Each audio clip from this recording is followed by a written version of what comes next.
Push the slide, Steve. Yeah, great. So first of all, I just wanted to say thanks to everyone who's joined. We're really, really honored to have you for tonight's event. And really, it's all about menopause. And I'm a male, I'm aware. So I'm going to introduce you to the wonderful Dr. Nitu Bajekal and to Rohini Bajekal. Hello, hello. We are so excited to be here. Thank you, Dave and Steve. Yeah. It's going to be a great evening. Yeah, really, really well. So we're going to answer all your questions about menopause, and really Nitu will and Rohini will. Hi, everyone. Yeah, so Nitu is a senior consultant gynecologist with 35 years experience, clinical experience. And really tonight is about empowering you and giving you tricks and tools and holding your hand so that this can be a really wonderful transition period.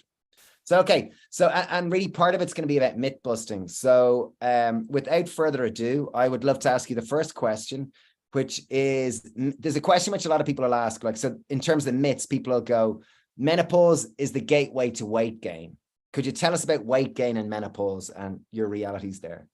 Yes, just renaming myself so that there I am. There is an element of truth with the perimenopause and menopause being the gateway to increasing weight. But actually, we all start putting on weight, whether you're a male or a female, whatever gender, you tend to put on weight from your early 30s. And by the time you hit 50s, you tend to put on more weight. And that's because of a number of reasons.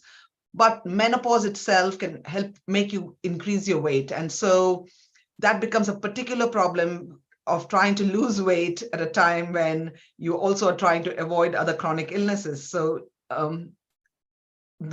it's not a myth.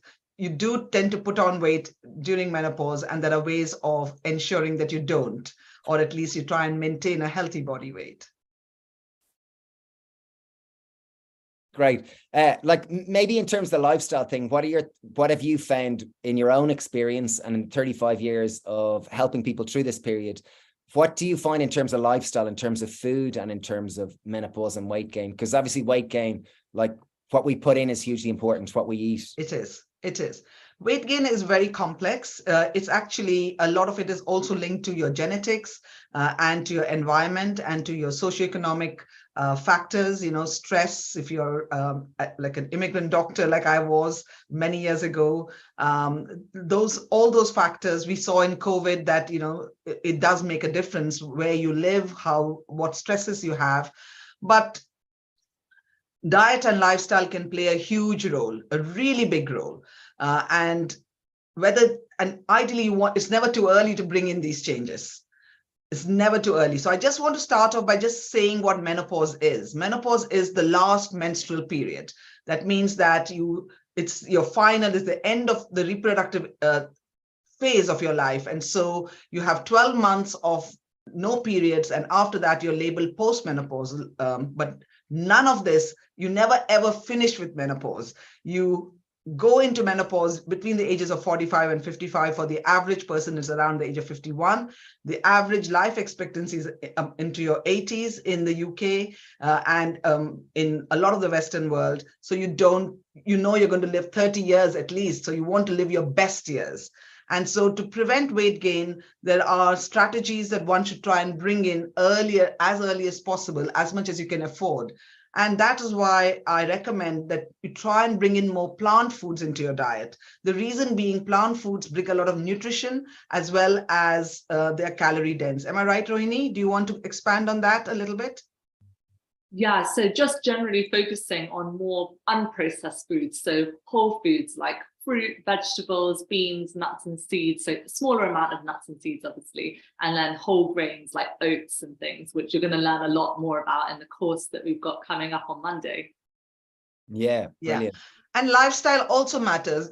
Exercise itself is not going to help you lose weight, but what exercise does do is motivates you. It helps to normalize and balance your hormones. It helps you to maintain your weight loss. It improves your mood. So then you don't reach for the cake. You'd rather reach for an apple. So exercise and physical movement makes a big difference to weight gain as well over time. It's not, even moving 15 minutes a day actually can help to reduce your mortality or the risk of dying. But for menopause, we know, there are so many symptoms, at least 34 symptoms, 35 symptoms have been described. Many of these symptoms can be improved with the help of better sleep, because when you have disturbed sleep, there can be problems with cortisol regulation, as well as your hormone levels can be all over the place. And so you then end up feeling stressed when you wake up in the morning. You may then skip breakfast, and then you tend to eat whatever's available the moment you see the food. And as a result, you feel really down, and then you don't want to exercise. And then when you don't exercise, you want to reach for the glass of alcohol. So it becomes a vicious cycle. So it's so important to understand that all the pillars of lifestyle can make a big difference for weight gain, but also for the other symptoms of menopause, because weight gain is just one aspect of it.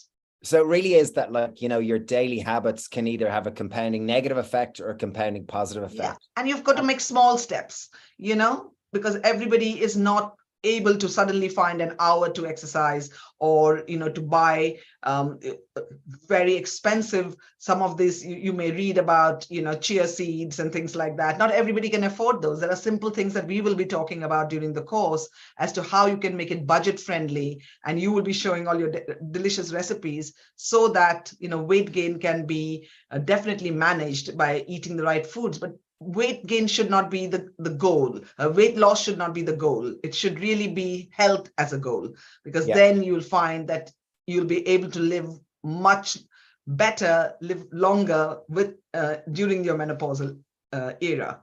Yeah, gotcha. One thing I also want to add quickly as well is that because every year after the age of 30, we lose lean muscle mass, we end up putting on more of the visceral fat. And so in simple terms, that's the fat that's around our organs, for example, around our liver, and that contributes to things like insulin resistance, and then type 2 diabetes, pre-diabetes, and then type 2 diabetes. So we want to minimize that. So actually focusing more on body composition can be really helpful. So that means trying to actually gain more muscle. So strength training, or using your body weight, maybe doing planks or squats, those kinds of things can really help. And you can also reduce the amount of visceral fat by changing the quality of your diet. So if you're going for lots of refined carbohydrates, trying to look at more whole grains, or trying to switch saturated fats found in a lot of meat or ultra processed foods to more quality fats found in things like nuts and seeds, which we're going to be talking about in the course. But just wanted to add that in there, because sometimes the number on the scale doesn't also reflect your progress. You might be actually gaining muscle, or changing actually the way that your body's functioning to be healthier. Brilliant. Gotcha. Great one. Okay.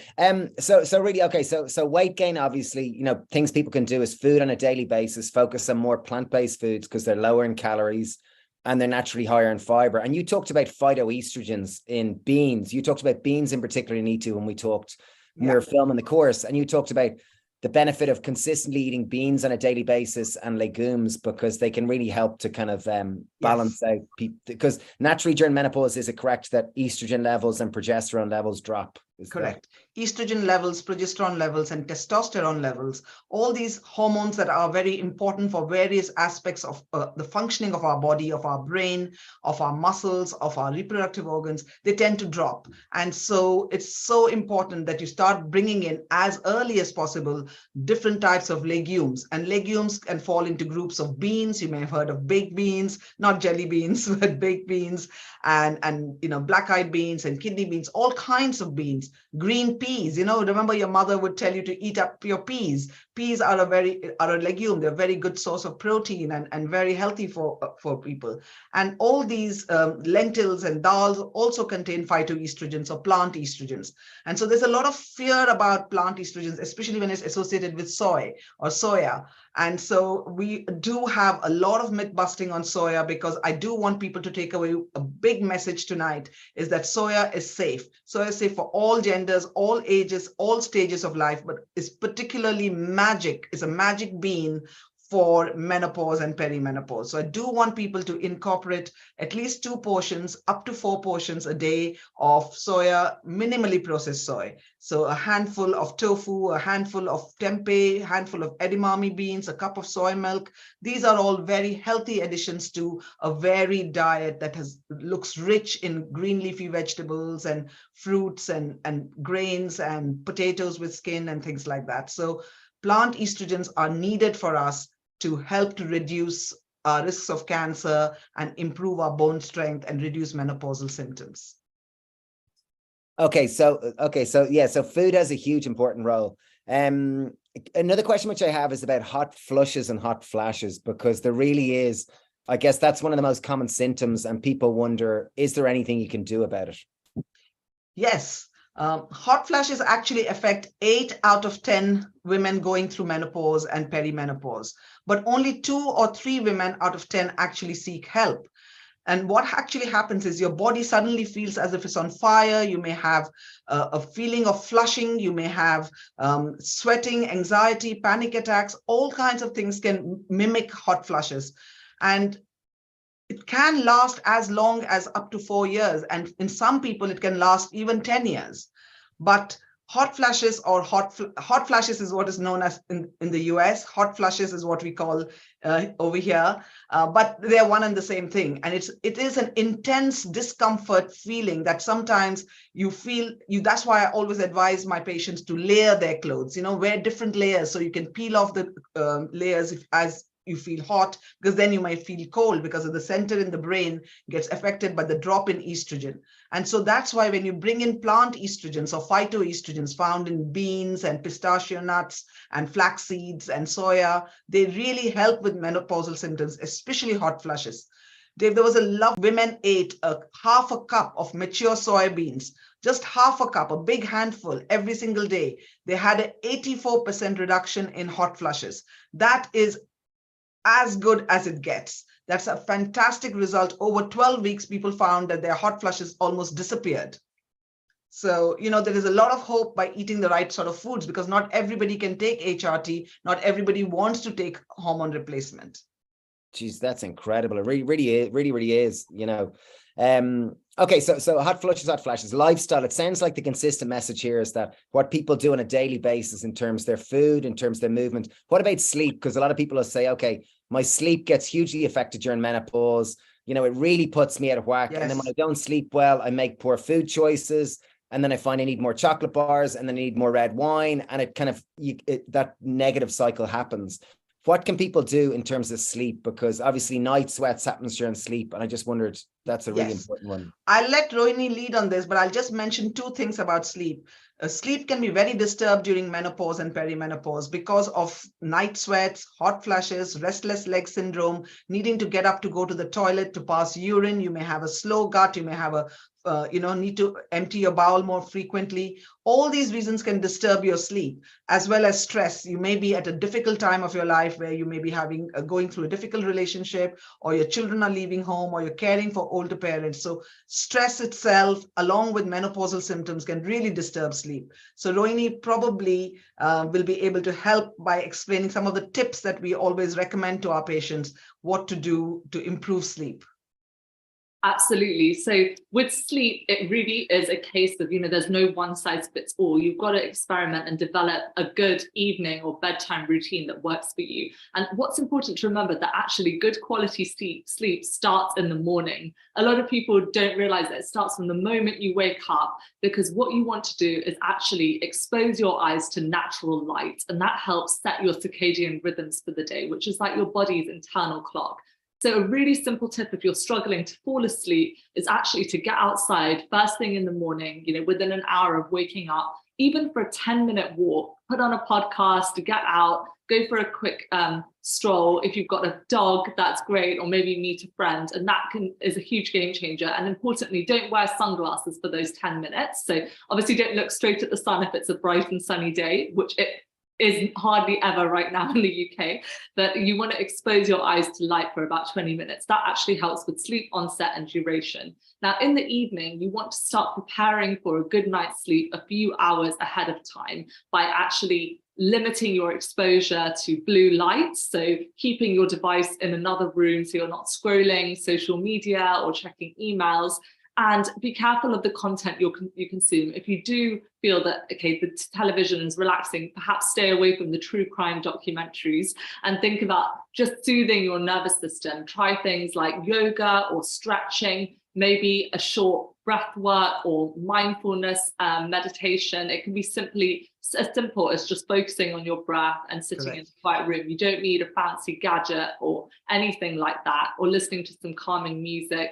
If you find that you're getting up a lot in the night to pee, then perhaps save that chamomile tea for earlier in the evening and avoid having too much fluid too close to the evening. And also have your evening meal by about 7 o'clock at the latest. I know that's really hard if you're working late hours, but try to get into the habit if you can, because that really helps with sleep quality as well. And then there are things that you can do in the bedroom as well. So keeping an eye mask on, earplugs, maybe blackout blinds. If you're sharing your bed with another person, have layers so you can take them off. If that person is cold or hot, then you can adjust, ideally kind of cotton clothing and things like that, especially if you're having hot flushes.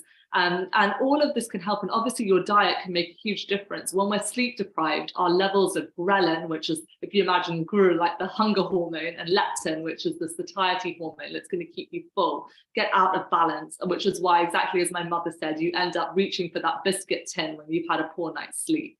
So there are huge benefits, but it just has to be a huge priority. It's not the most exciting pillar, sleep. I think all of us feel like, oh, there's so many things we want to do, but it's something that can have huge ripple effects on everything else. Okay, brilliant. Okay, so there is things that people can do. Okay, so myth number 3 is about menopause starts at the age of 50. So when anyone hits 50, menopause just happens. So what is the typical age? If you could talk about that. And yes. So really for the average person, there is a period called the perimenopause. The perimenopause is the time leading to menopause, and that can last up to 8 years. And the average is about 4 years. So even though the average age when women actually stop their periods is around the age of 51, the range of stopping your periods is between 45 and 55. And if the time that is leading to menopause is up to 8 years, you can imagine that your menopausal symptoms may start even in your late 30s. So it is so important to understand that menopause is not just the time that is not just the final hurrah to your last menstrual period. It can be many years before you may have symptoms, and symptoms may persist. Different types of symptoms. Oh, am I okay? You're all good, Nitu. Sorry, okay. I don't know what it was. Okay, now, so what I was trying to say is that menopause doesn't suddenly start and stop at 50. Once you are approaching menopause, say around the age of 47, and you stop your periods at 51, you continue to remain in the menopause and have the effects, various different types of effects on your body from becoming menopausal. But there are some women, my own case, I went into menopause early, before the age of 40, which is known as premature ovarian insufficiency, and that occurs in 4 in 100 women. And then there are a whole other group of women between the ages of 40 and 45, known as early menopause. So, not everybody stops their periods at 50 or 51, although that's the average age, but symptoms may start several years before. And so that is why it's never too early and it's never too late to get ready for menopause. And we should really be educating our girls and boys in school so that they know about the body, about their own bodies, and about, what happens to them. Okay, cool. So, and it doesn't happen overnight. Like, I guess that's a question. So typically, Yes. It takes years to happen, and it slowly happens over time. And really, like, I guess it comes back to the empowering things. So you've obviously supported people for more than 35 years, supported women really through this period. And it comes down to there's actually basic things that women can do on a daily basis to empower them. And it sounds like food is a massive pillar in terms of that. Like Rohini talked quite really in detail about sleep. And food, we're really focusing on whole plant foods. And I know, so that's your fruit, your veg, your beans. We really talked about the beans and soy, the importance of getting between 2 and 4 portions of soy. What about saturated fats? Because I know I've heard you talk many times about saturated fats and sugar.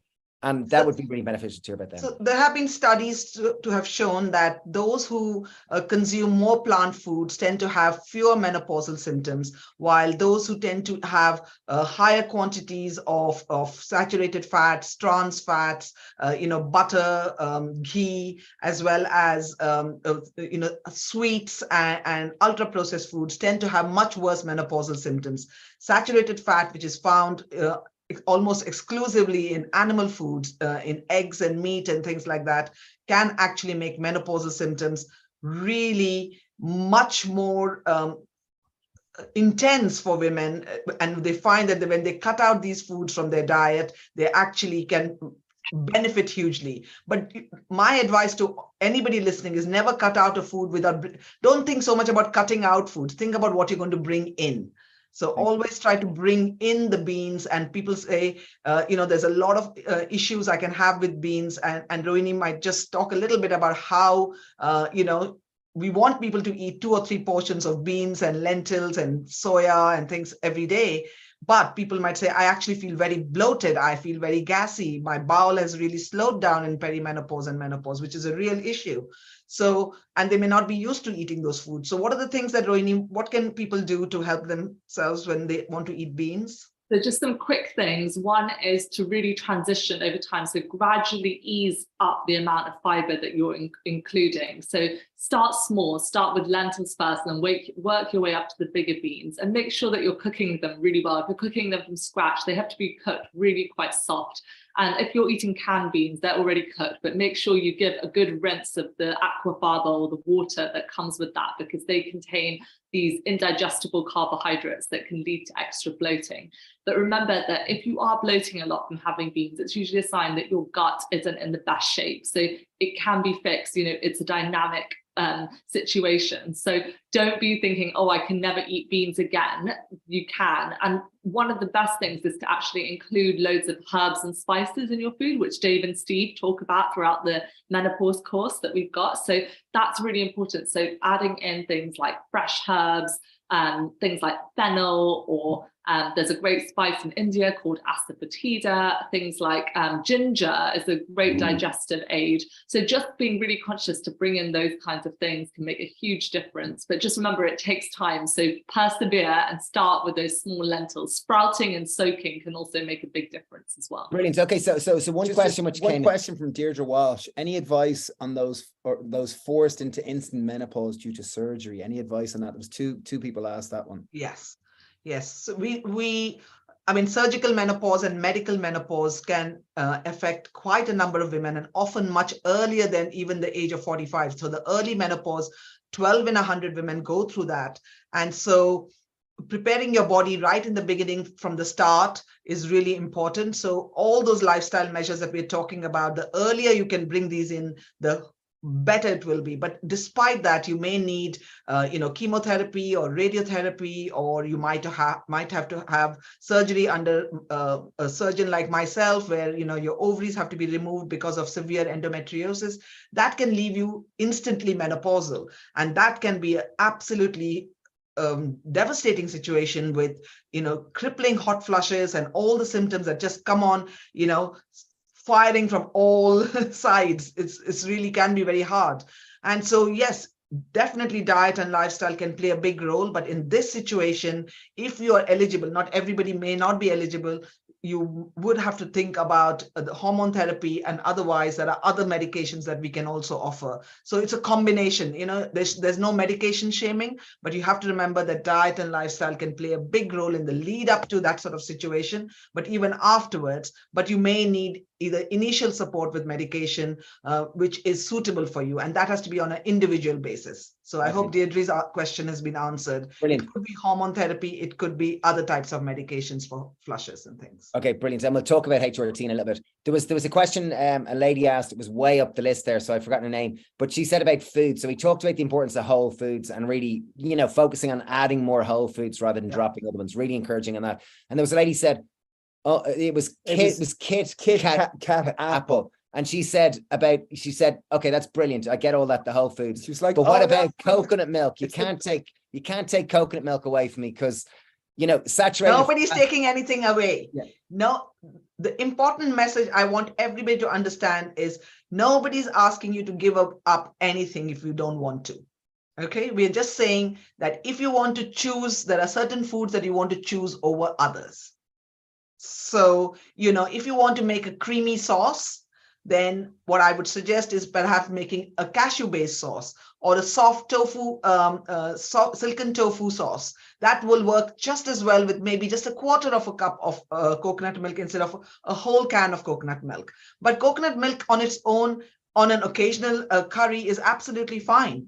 Coconut oil, on the other hand, is got even more saturated fat. So all I'm saying is that you don't want to have these foods on a daily basis. I'm South Indian. I love coconut, but I would rather eat coconut in the whole form, so with the fiber in it, rather than having just the fiber taken out and just the coconut milk or just the saturated fat, the 100% saturated fat, which is coconut oil. And it has a place definitely for, making certain treats and certain curries on a Friday night. But you don't want to have that on a daily basis, because that's not going to be the most healthful option for you.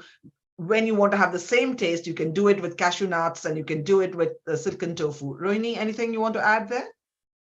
Yes, absolutely. It's really about the amount that you're having. If you're finding that coconut milk is helping you to really enjoy your lentils and it's giving you that texture and taste that you really crave, then start with that, but gradually reduce the amount, because as we mentioned, coconut milk is higher in saturated fat and is more calorie dense. So it can be difficult for people who maybe are finding it hard to manage their weight in the menopause. But yeah, it really is about the amount that you're having and the context of it. So there's no food that's totally off limits. It's just we're trying to add more nourishing foods that are going to help us with our menopausal symptoms and our overall well-being. So I know all the recipes that we wrote for the Happy Menopause course, we wrote them with low-fat coconut milk, which is half the amount of saturated fat. Yeah, so absolutely. That definitely helps for sure. Okay, there's a good few questions. Sandra Dooney, HRT has been a lifesaver to me. There's a number of questions about HRT, and it's a bit like the elephant in the room. So it might be a good one just to like I guess base saying HRT has made an enormous difference to me, along with diet being discussed. And the big thing, I guess the myth here is that people will kind of go HRT and breast cancer. So I guess if you could talk about HRT in general and So HRT is hormone replacement therapy. It's also known as hormone therapy. It's also known as menopausal hormone therapy. Now, in the early 2000s, there were two very big studies, and by the time the results were interpreted of those studies, the Women's Health Initiative and the Million Women Study, what came out of the study before it was properly interpreted was that there's a severely higher risk of breast cancer, and that has been proven not to be true. Breast cancer is very common. Sadly, 1 in 7 of us will get a diagnosis of breast cancer in our lifetime. And so if you can imagine that breast cancer is that common, if you have a number of women taking HRT, then whether they take hormone replacement or not, 1 in 7 of them will get breast cancer. On top of that, there is a slight increased risk of hormone therapy being associated with increased risk of breast cancer the longer you take it. And then once you stop it, that risk goes back. So if you're somebody who's struggling with symptoms, there are now such good preparations that are available that are body identical. They mimic the hormones that we have in our body. They're similar and they're made from soy and things like that. So basically, you have the right sort of hormones, body identical hormones that you can be prescribed with the help of your doctor. Not everybody can take it, but those who can take it, we have good preparations that can make a significant difference. So I don't want people to be afraid of hormone therapy, whether it is estrogen or progesterone. In fact, those who take only estrogen hormone therapy, for example, those who've had a hysterectomy for benign reasons, they're only put on estrogen because you don't need the progesterone to protect your womb, which is the reason why you get progesterone. Estrogen alone actually has been shown to lower the risk of breast cancer. So it's a very complex topic, but I want people to take away that yes, HRT is associated with a slight increased risk of breast cancer, and that depends upon the type of preparation. It depends upon how long one takes it.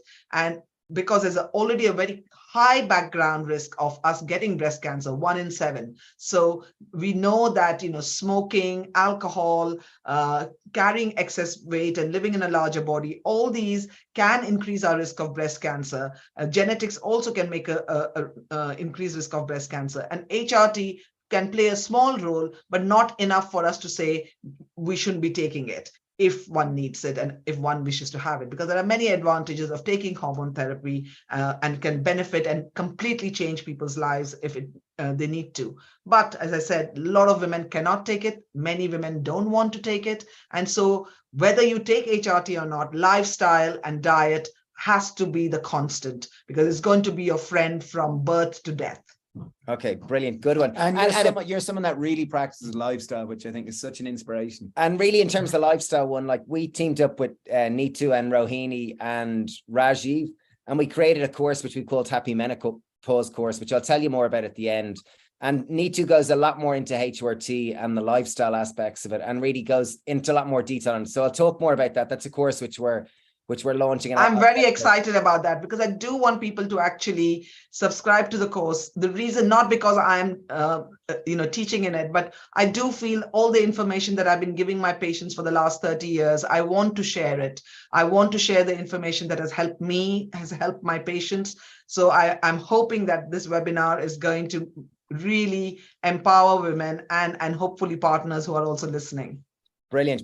There's a good few questions here coming in about libido. The topic. I think Michelle brought up the topic of libido, and there's loads of people jumping. Yes. What about this? Where's my libido gone? So I guess let's talk about libido now in menopause. Yeah, libido's not gone very far. You can actually get it back. Okay. It's just left the room temporarily. Yes, it's just left the room temporarily. So you've got to find ways, and you've got to start doing things, because there are both physical and mental reasons why libido or loss of wanting to have the desire for sex happens during menopause. And part of that is to do with the drop in the hormones, estrogen. And, I don't know how many people are aware, but women have 4 times more testosterone than estrogen in their youth or in their younger years. So testosterone is not a male hormone, but testosterone is really important for avoiding brain fog and concentration, as well as for muscle strength and bone strength, but also for sexual desire. So obviously when testosterone drops, then you can have that feeling that I don't feel sexy anymore. I don't feel like having sex anymore. All these sort of thoughts come into, and they're real issues for people, so much so that relationships can be at breaking point. And so there is help available, both from the general things that you can do, because a lot of women will suffer from not just not wanting to have sex, but they also fear sex because it can be painful. The vagina gets drier, the tissues get thinner. So what happens is, if you're not addressing these by using, this is where you would use coconut oil. I always recommend all women should be massaging their bodies, especially the vulval area, with coconut oil, because it is a great moisturizer, rather than spending lots of money on perfumed chemical-laden moisturizers. So using coconut oil as on the external aspects, using vaginal moisturizers internally, all these things, eating certain foods, soya, watermelon,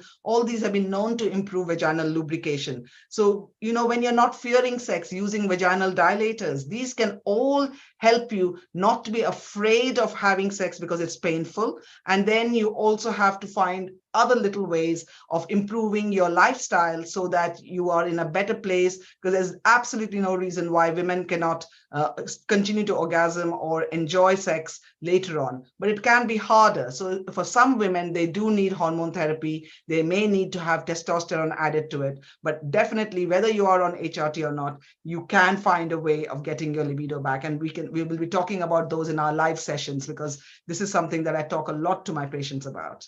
And is this, like we talked about the compounding cycles, that there can be compounding positive cycles, as in if you get good sleep, your hormones will be better. So therefore you're more likely to make better food choices, and therefore you're less likely to put on weight. I'm just wondering the other way, like if you go in a negative cycle, correct, you're not sleeping, you're not eating well, and therefore your body might be changing, and therefore maybe your appetite for sex, just that can impact it, like your food. And yes, but if you're already struggling, for example, you don't feel happy in yourself, you're finding that you're carrying excess weight, you don't feel very attractive, you're having self-doubts, those things can really have an impact on body image, on sexual dysfunction. We know that those things can really manifest.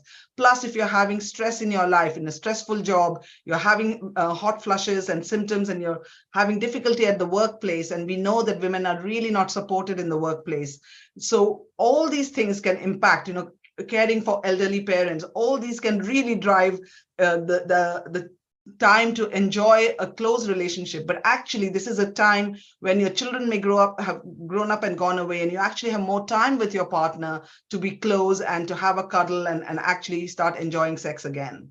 Yeah, good one. Okay, great. Okay, so we ticked off that myth. Okay, next myth is about anxiety and brain fog. Rebecca Roden just said she's struggling with anxiety and brain fog. And I'm just wondering if you could talk about that, because I'm sure many people can relate to, and that's probably a myth, that people have to get anxiety. Suddenly they stop, kind of memory starts to kind of be a bit foggy. Is brain fog and memory, is this an aspect of menopause? Yes, it's definitely an aspect of menopause, because estrogen receptors are present in every single tissue of our body, including our brain. So our brain is really dependent upon estrogen, and the blood-brain barrier is important for all this.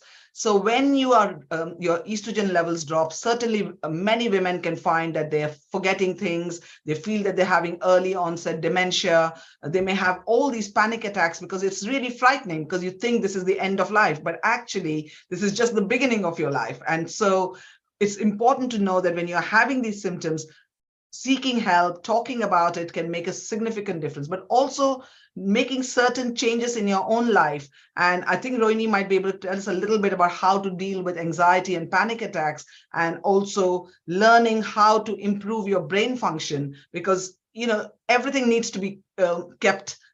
You have to keep practicing things. So if you're finding that you're rushing around, and often I have the same problem, I'm thinking, oh my God, am I forgetting things because I'm trying to do 10 things at one time? Sometimes you have to learn to slow down and actually say, I'm going to make a list. I'm going to do just one thing at a time, and not try to multitask and do 10 things, because that means that I'm not going to do anything well, and I'm going to feel really tired, and my brain's going to feel very, very foggy. But anxiety and panic attacks can make those symptoms worse. Rohini, you want to come in there? Yeah, I think, ultimately with mental health issues, there's not a one size fits all. There's no quick fix solution. But what's really important is to have different tools in your self-care toolbox, different things to draw on in times of need. Obviously, if you have a panic attack, you're not going to start just kind of doing some yoga, but it's more as daily self-care tools to help you manage chronic stress, which is so common in the perimenopause and menopause. There's so many conflicting stressful moments, and to deal with that anxiety. So it could be something as simple as walking in nature, or baking, or spending time cuddling your cat or dog, or things that are totally free of charge but can really help. And maybe actually investing in seeing a therapist, or really spending time with people that lift you up and make you feel positive. Maybe there's a friend that you can confide in about menopausal symptoms, or just have a laugh with. But I think really thinking about what are the sources of anxiety, and what actually helps you calm your nervous system, and what helps you feel better, and what are the practical tools that can help you. And of course, if you are really struggling and it's unmanageable, then definitely seeking professional help. Brilliant. Yeah, great ones. Okay, so there was a bit of an issue at YouTube, so sorry to reference that. So for anyone who joined late, we did talk about food and the importance of food.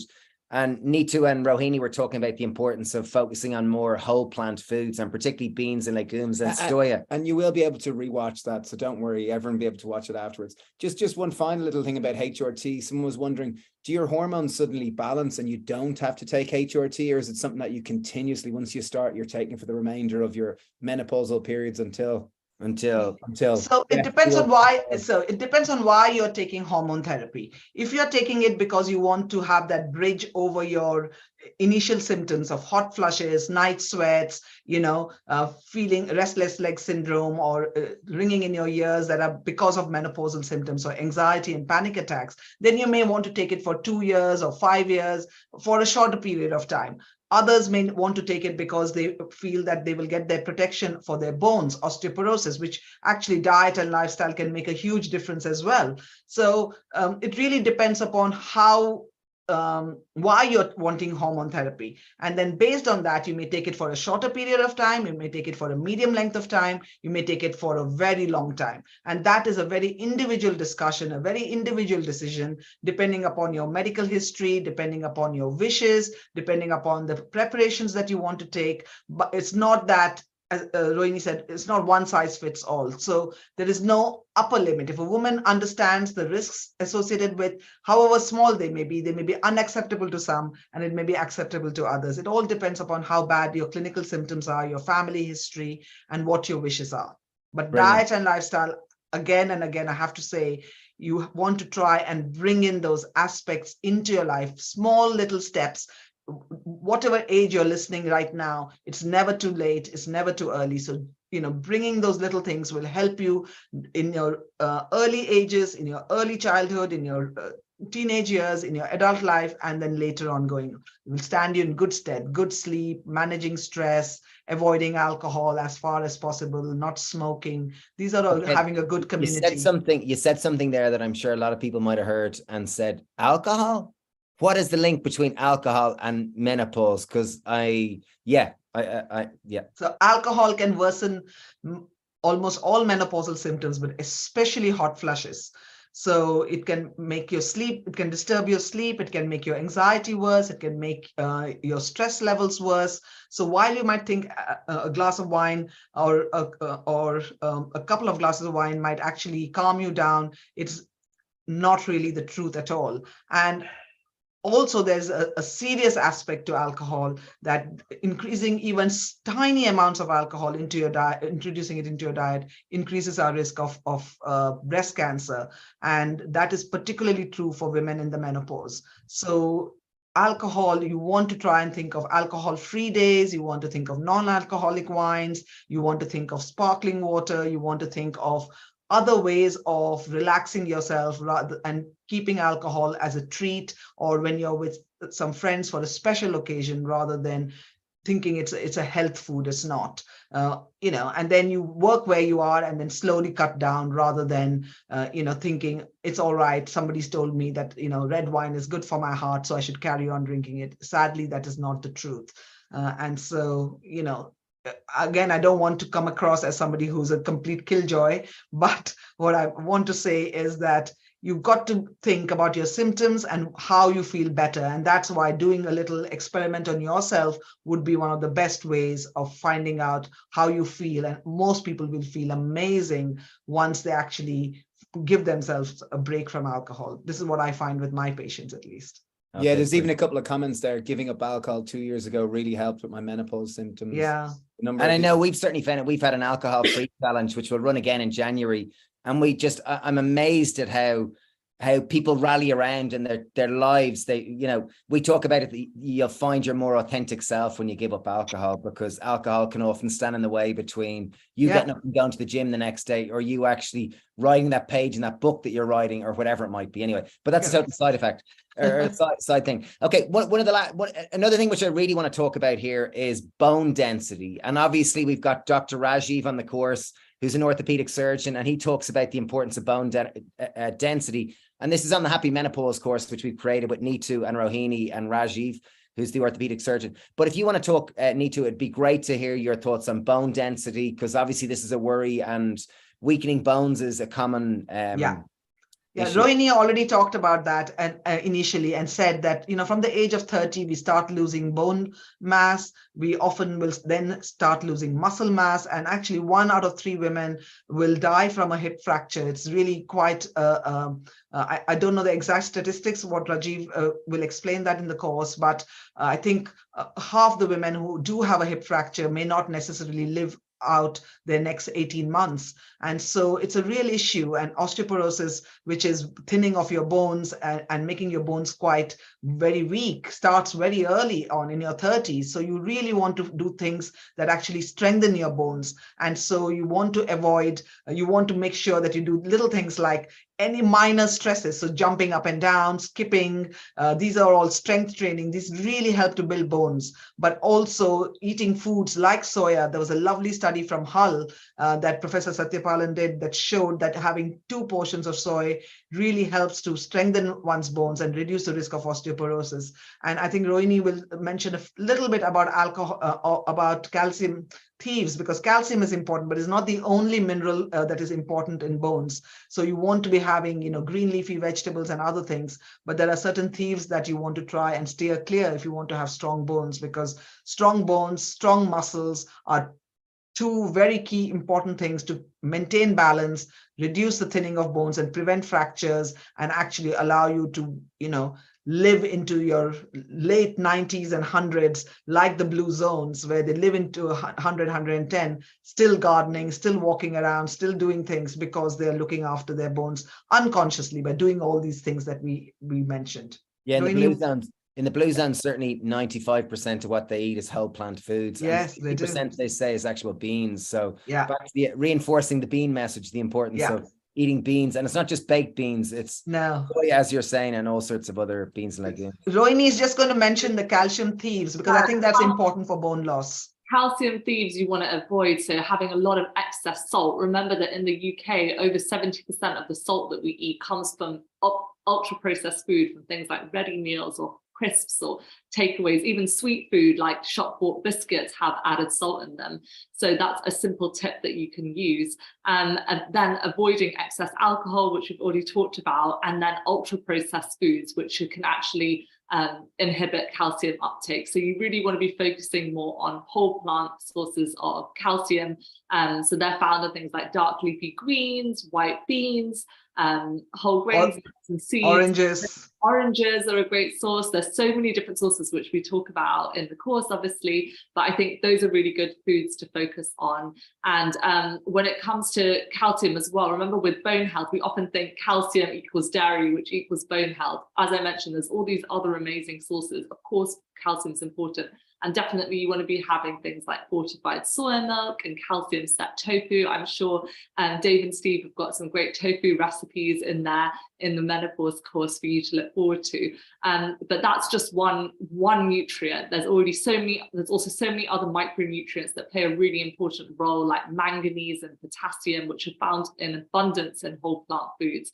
And another thing is just check your vitamin D levels. At this time of the year, the UK government recommends that every single person in the UK supplements with vitamin D from early September until April. And even if you go outside on a nice sunny day here, you cannot get enough vitamin D just from the sun, even if you went around in a bikini, which you probably would freeze to death. But definitely be taking that. And if you've got darker skin, or you're indoors all of the time, or you've got a medical condition like diabetes or celiac disease, then you might need even more. So definitely just consult your GP. The supplement vitamin D, super important. Okay, great. I totally get that. I know on the Happy Menopause course, like I spent the whole week writing recipes for it. Because obviously we're chefs, so writing recipes is easy. And we focused on including a lot of recipes with soy, and we certainly excluded saturated fat. It was coconut milk, low-fat coconut milk only in some of them, and a lot of beans, because it really is about beans. And we put meal plans to try to make it easy, because I think people changing their food habits takes time. So it's about supporting. And also using meals that you're already familiar with. So if you are somebody who's, makes a bolognese with beef, try to make it with, lentils. So it's just understanding that you can have your absolute favorite meals. You just have to tweak them a little bit. And, both of you are going to definitely show people that. And I'm sure there will be questions which we won't access today about supplements. But again, supplements is a big area that, I want to talk about, and we talk about a lot in the course as well. So I think that would be something that people can look forward to, because I know there are always lots of questions on that. Yeah, supplements is a big one. And I know Dr. Gemma Newman talks about it in the course. And really, I just wanted to jump in to say there'd been a question on hair loss, which would be really nice if we tackle, because 52% of women in the menopause actually suffer with hair loss. And it's normal for us to lose 50 to 100 hairs a day. We actually have 100,000 hair follicles, but obviously it can be really distressing when you're losing your hair. So Mum, maybe you could explain from the hormonal side what's happening there first.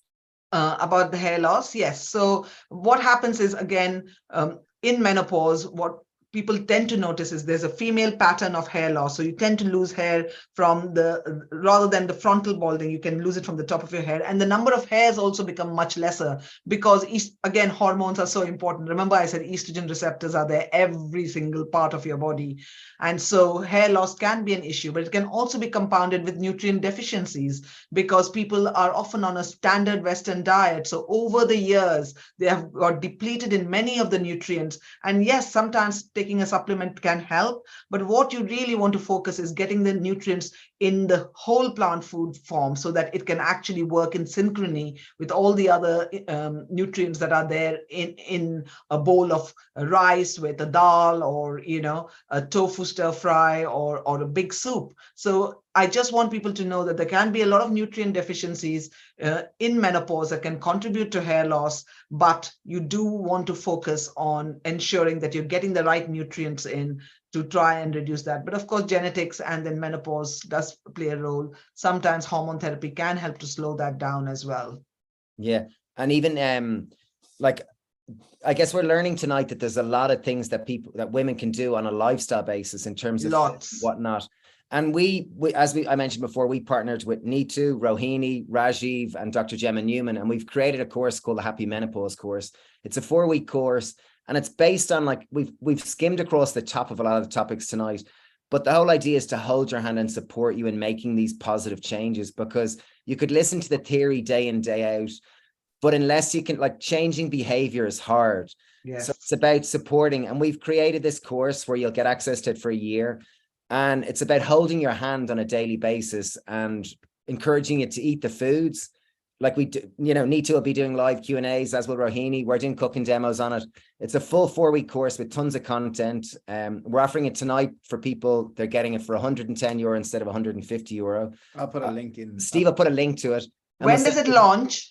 It launches actually tonight. I put it up at 6 p.m. I published it tonight at 6 p.m. Fabulous. So this is officially the launch. Welcome to the launch party. Welcome to the launch party. But it is really, really exciting because we've been working on this for the last 6 weeks. And Nitu and Rohini came over during the summer with Rajiv, and we filmed the full course. And really, it is about supporting people, because menopause is such a, it really is a topic that isn't commonly talked about. It's obviously becoming more into the mainstream, but supporting women to learn what to do on a daily basis. I'm not saying I know how to do it all. I'm not the expert. Nitu is the expert. Rajiv is the expert. Rohini is the expert. Dr. Gemma are the experts. And they really provide the content. And there is quite a lifestyle element. So we actually do, the food is a serious component to it. So myself and Stephen have written hundreds of recipes, and there's meal plans and there's shopping lists to try to support you. But the wonderful thing about it is there's a community there to hold your hand, and there's together we can support one another so much better. Absolutely. This is something that I would have given anything to have had at the age of 38 when I didn't know where to turn. If I had this information available to me, that I could actually make so many changes myself, as well as experts who knew what was happening and talking to me, it would have been amazing. And I just feel that there is so much of misinformation out there that I'm very convinced we'll be able to make a big difference to people so that they can enjoy their menopausal years. Yeah, I'm very, very, very excited about it. Okay, Steve, any more questions for us? Oh, there's loads. Yeah, there's so many questions. Okay, let's do a quick rapid fire round.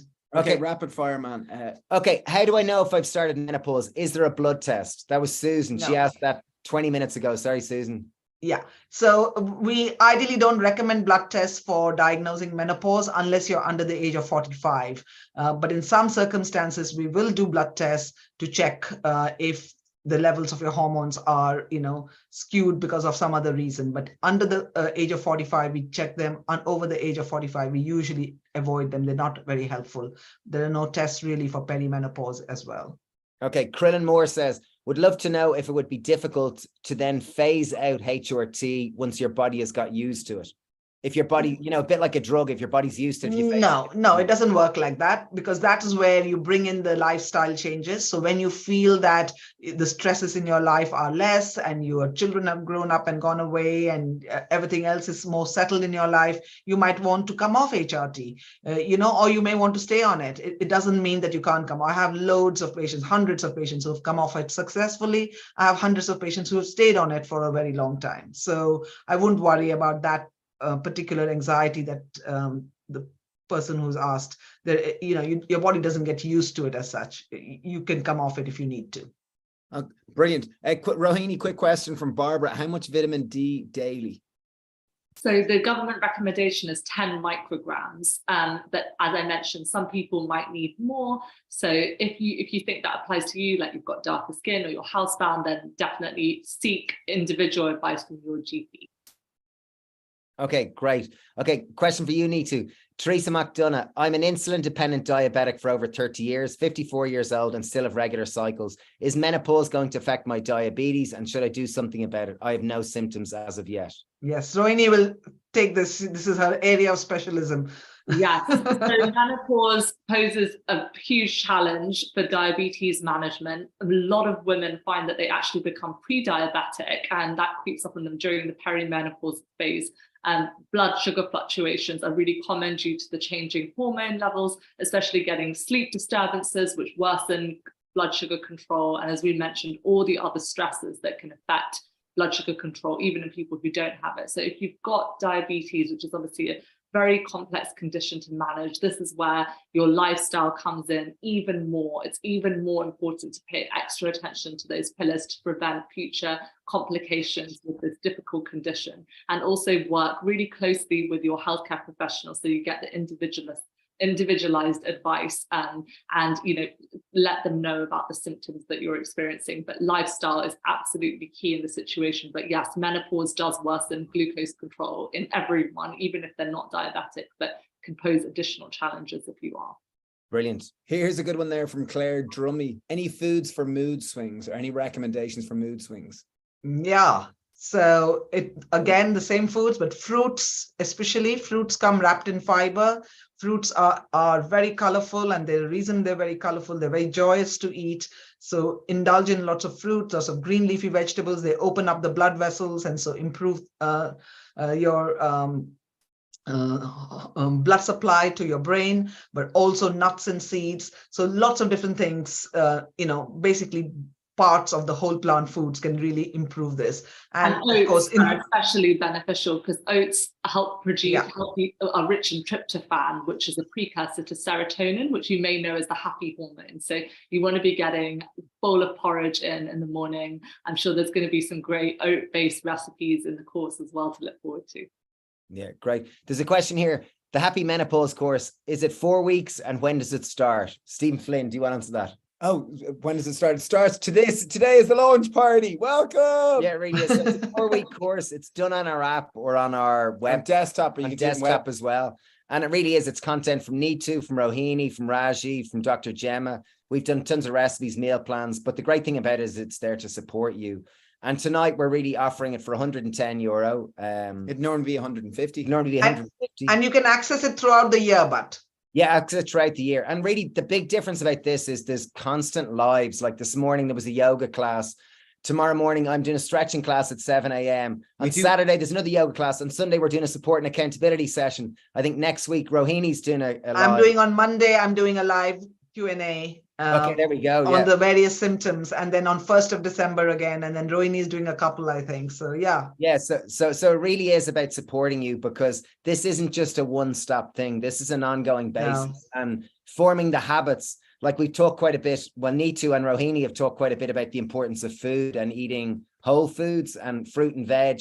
And really, statistically, the average person in the UK and Ireland, about 55 to 60% of their calories are ultra-processed foods. And so it's about moving the dial and starting eating more beans, more legumes, more soya products, more fruit, more veg, and then hopefully sleep and the other symptoms, we form a positive compounding cycle. Totally. Yeah.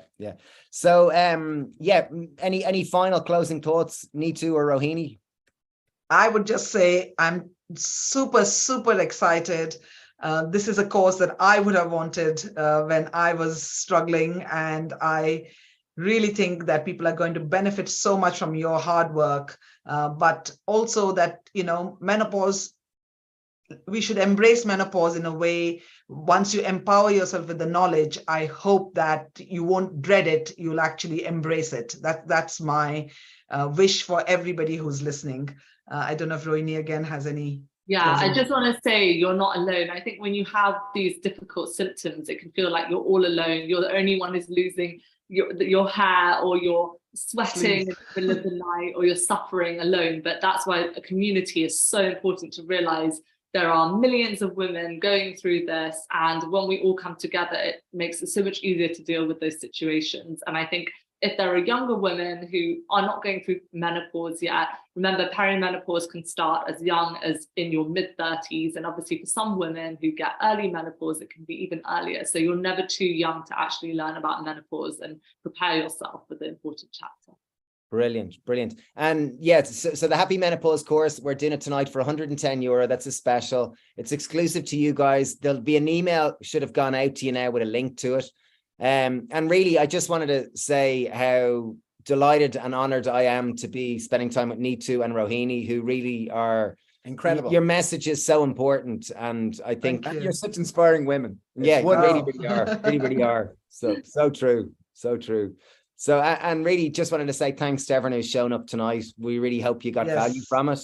That's really the hope for it. And if you want to learn more, on Sunday night, we're going to do another Q&A. So we're going to Nitu's going to answer more questions. And really, it's about the Happy Menopause course. It's officially launched. And we're really delighted, and we'd really love to be able to support you there.